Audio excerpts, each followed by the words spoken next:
की वीडियो में गाल कंदासीं अब्बास गुल ओढ़ाणे जे बारे में।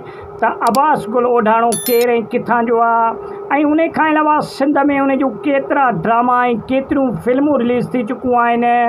ऐं अब्बास गुल ओढ़ाणे जी जेका आहे मुंहिंजे पुठिएं पासे तव्हां तस्वीर ॾिसो पिया त इहा जेको आहे सो हिकु इस्पताल जी तक जेको आहे सो तस्वीर आहे।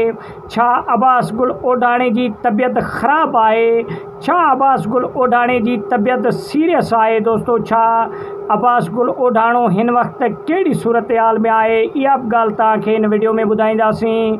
ऐं उन जी ताज़ा तरीन हिन वक़्तु तबियत कीअं आहे उन जे बारे में बि तव्हांखे ॿुधाईंदासीं। दोस्तो सिंध जा जेके बि आर्टिस्ट आहिनि तमामु बहितरीनु आर्टिस्ट आहिनि सिंध जा ऐं इन्हनि जूं महिनतूं थियल आहिनि ऐं इन्हनि जेको आहे सो 7 फिल्मनि में ऐं ड्रामनि जेको आहे सो ड्रामनि में पंहिंजी अदाकारी या जोहर ॾेखारिया ऐं इन्हनि जूं खोड़ सारियूं फिल्मूं सदोरे सां गॾु ऐं उन सां गॾु एक्स भट्टी सां गॾु ड्रामा इन्हनि जा रिलीज़ थियल आहिनि।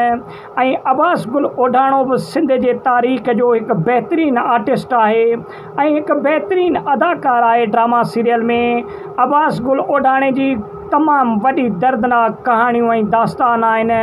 दोस्तो अब्बास गुल ओढ़ाणो हिन वक़्तु इस्पताल में दाख़िल आहे ऐं सभिनीनि खां दुआ जी अपील बि कई वई आहे त उन जी तबियत ख़राबु आहे ऐं कुझु ऑपरेशनूं बि थियल आहिनि इन्हनि जूं।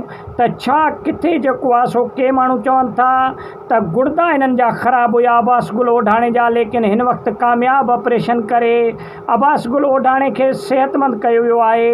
लेकिन के माण्हू चवनि था त अब्बास गुल ओढ़ाणे खे पथरियूं हुयूं पेट में जेके मुख़्तलिफ़ ऑपरेशन करे उहे पथरियूं कढियूं वयूं आहिनि।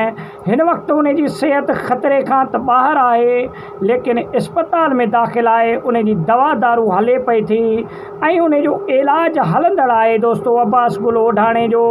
ऐं असां बि सिंध जा जेके बि आर्टिस्ट आहिनि जेके बि अदाकार आहिनि उन्हनि खां अपील था कयूं त पंहिंजनि आर्टिस्टनि जूं ऐं पंहिंजनि अदाकारनि जो ख़्यालु कयो वञे ऐं जेको आहे सो उन्हनि जी मदद कई वञे।